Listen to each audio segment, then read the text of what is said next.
Welcome to A&M Education. In this session, let us discuss about the interface of Photoshop. Now let's open Photoshop.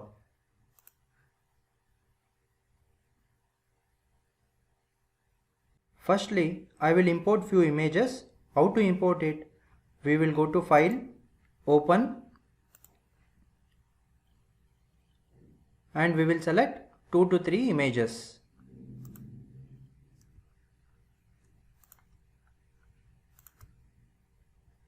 And we will click on Open. This is an interface of Photoshop.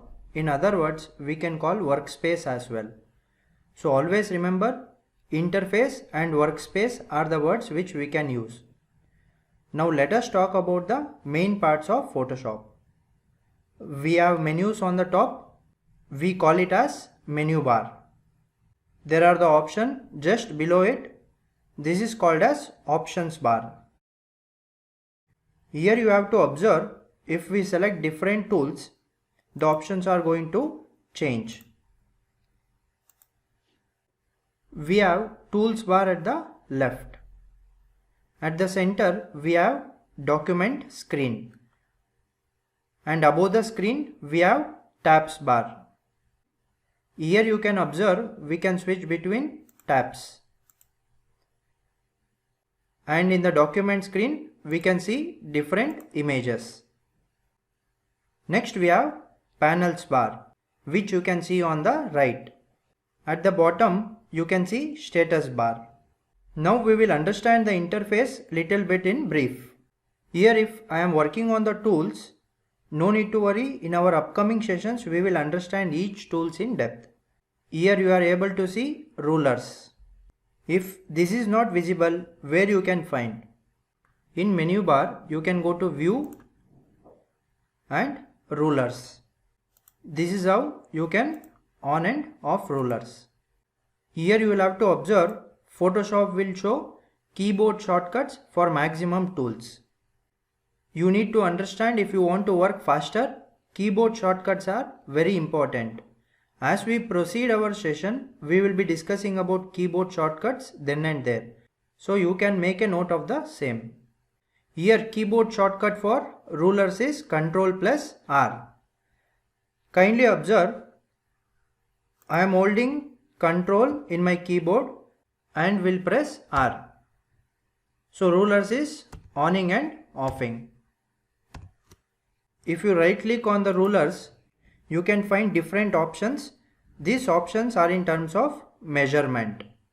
You can observe, if I select pixels, the digits or dimension over here will change. Let us bring back to inches. Ruler is useful while we create leaflets, visiting card, brochures, etc.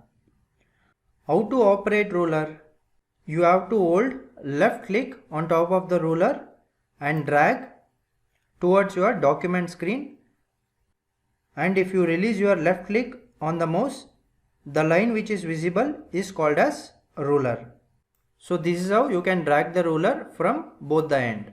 To delete ruler, you can click on this and hold your left click and drag to the start of the ruler, so it gets deleted. Now let us understand the tools bar. In further session, we will be looking one by one in brief. Now we will understand few USPs of the tools. Here you can see an action button. If you click on this, the tools bar get extended.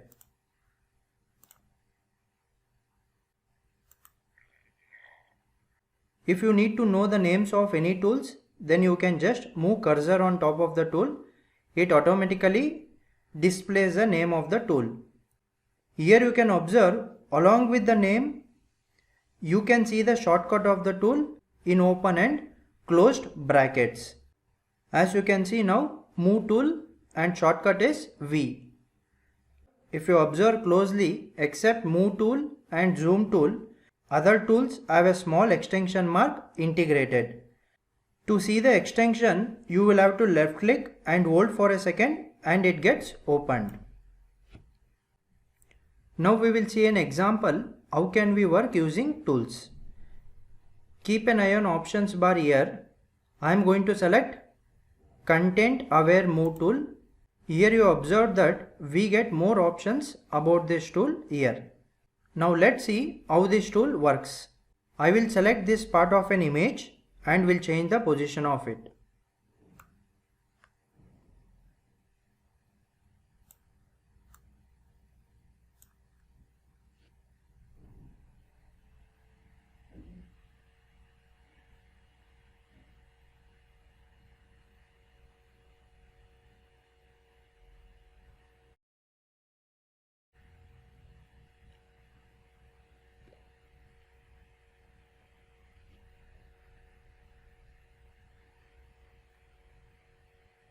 Now I will change the mode from Move to Extend and make few changes.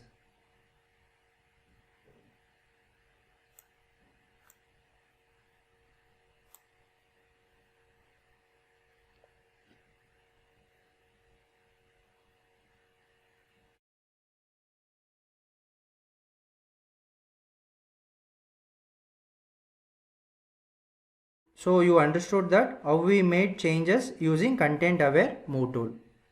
Make a note, if you have changed any settings, it remains same as last modified. How can we bring back default settings of the tools? This procedure is same for every tool. Here you can find extension of the tool which we have selected.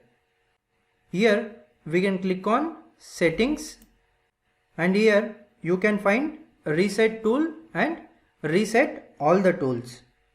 By clicking on Reset all tools, all the settings of the tools will get changed to a default.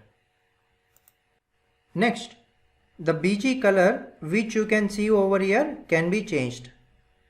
If you right click on the screen here, you will be able to change the different color.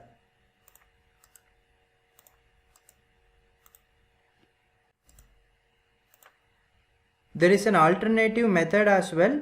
You can go to Edit and select Preferences.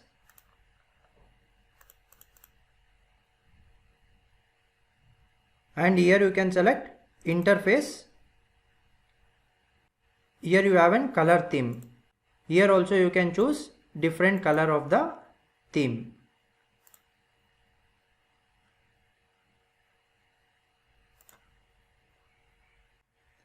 Now let's look at the status bar. Here at the left, you are able to see screen percentage size.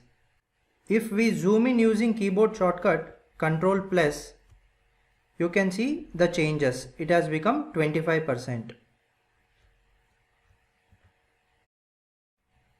And to zoom out, Ctrl-. Make a note, 100% is the exact resolution of the image. However, we will be discussing about the resolution in upcoming sessions. Next to it, you are able to see document size by default. You can change it as per your convenient. Now we will look into panels bar. Note, this is a very important portion as we are going to use maximum. Here you can see workspace selector. When you open Photoshop, you can see as default essential workspace. As we change this option to other settings, the panel options are going to change. For an example, if I change it from essential to typography, we can see different options. The panel which we have on the right is called docked panel. Here at the left, you can see iconic panel, which we can click to show and click again to hide. Now if you observe, we can drag any of the panels to our workspace. Now it becomes floating panel, which can be used in different ways. Suppose we close this panel now, the color panel has been disappeared. Now if we need to make it as default, now in Photoshop, if we change any panel settings, we have an option to reset to its default. How to reset it? There are two ways. One on the same workspace selector, we have an reset essential option. Second way is we can go to Windows, workspace and reset essential. You can observe as soon as we click on reset essential, the color panel has been come back. And there is one more way which we can bring back panels manually.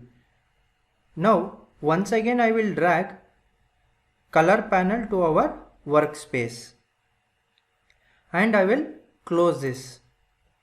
These options are available in Windows and color. Here you can see Photoshop remembers earlier data and places the panel in same place. And through the arrow mark we can make it smaller and larger. And all the panels will have panels menu, which gives us the various options available which we can use as per our convenience. Now I can click on it and drag to the same place where it was earlier.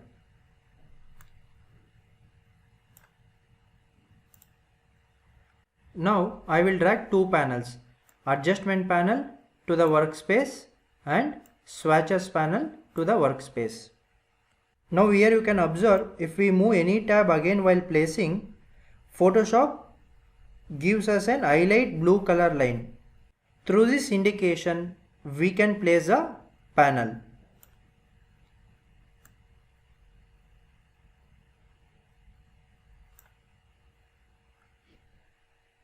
Now let's bring back to default. Here at the right down we can observe layers panel. However, we will be discussing this in brief in upcoming sessions. Now let us discuss how to create custom panels. For an example, if you need workspace and layer area to be spacious, let us drag everything to our iconic panel and make our layers panel larger. Let us drag colors, swatches, styles. Once you finish your custom panel, you need to save it. Now where to save it?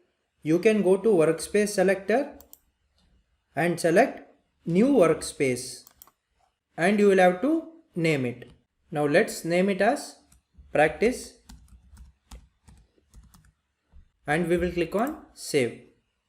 Now if we go to workspace selector, you can see different workspace. Now we can select essential and switch back to our practice workspace. This is what you need to know about the interface of Photoshop. However, you will be learning more while you start doing projects.